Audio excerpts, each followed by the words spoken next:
सबसे पहले बात करेंगे मौलाना के प्लान सी की। क्या होगा? रहबर कमेटी के मुतालबे पर मौलाना फजलुर रहमान ने 26 नवंबर को अपोजिशन जमातों की ऑल पार्टीज कॉन्फ्रेंस तलब कर ली है। मौलाना फजलुर रहमान ने बिलावल भुट्टो और एहसन इकबाल से टेलीफोनिक राब्ता भी किया है और मौलाना फजलुर रहमान ने बिलावल भुट्टो और एहसन इकबाल को APC में शिरकत की दावत दी है।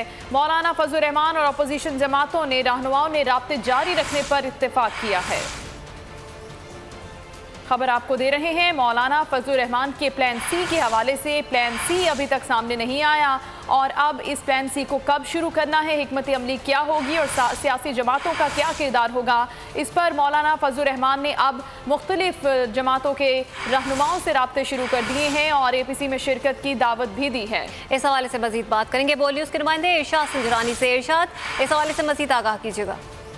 देखिए, बिल्कुल पाकिस्तान पीपल्स पार्टी के चेयरमैन बिलावल भुट्टो जरदारी को मौलाना फजलुर रहमान ने टेलीफोन किया है और chairman Peoples Party Bilawal Bhutto Zardari और मौलाना फजलुर रहमान का APC और लेबर कमेटी को मजीद फाल करने पर इत्तफाक हुआ है। चेयरमैन बिलावल भुट्टो जरदारी और मौलाना फजलुर रहमान में मुल्क की सियासी सूरत पर अहम नौयत की भी बातचीत हुई है और जरा का कहना है कि कल जो है बिलावल भुट्टो जरदारी इस्लामाबाद रवाना होंगे और इसी हफ्ते मुतवक्के कि बिलावल भुट्टो जरदारी और मौलाना फजलुर रहमान की मुलाकात हो और फिर इसमें तय होगा कि वो फिर जो लेबर कमेटी और APC में शिरकत करेगी। यानी पीपल्स पार्टी जरा ने कंफर्म किया कि बिलावल भुट्टो जरदारी कल इस्लामाबाद रवाना होंगे और उसके बाद मुलाकात भी होगी और फिर तय होगा कि पीपल्स पार्टी में से कौन जो है APC में शिरकत करेगा।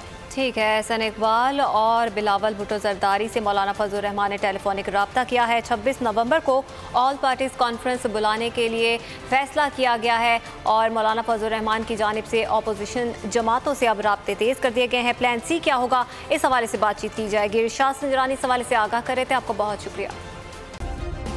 सब्सक्राइब करें और बेल दबाएं ताकि कोई खबर रह न जाए।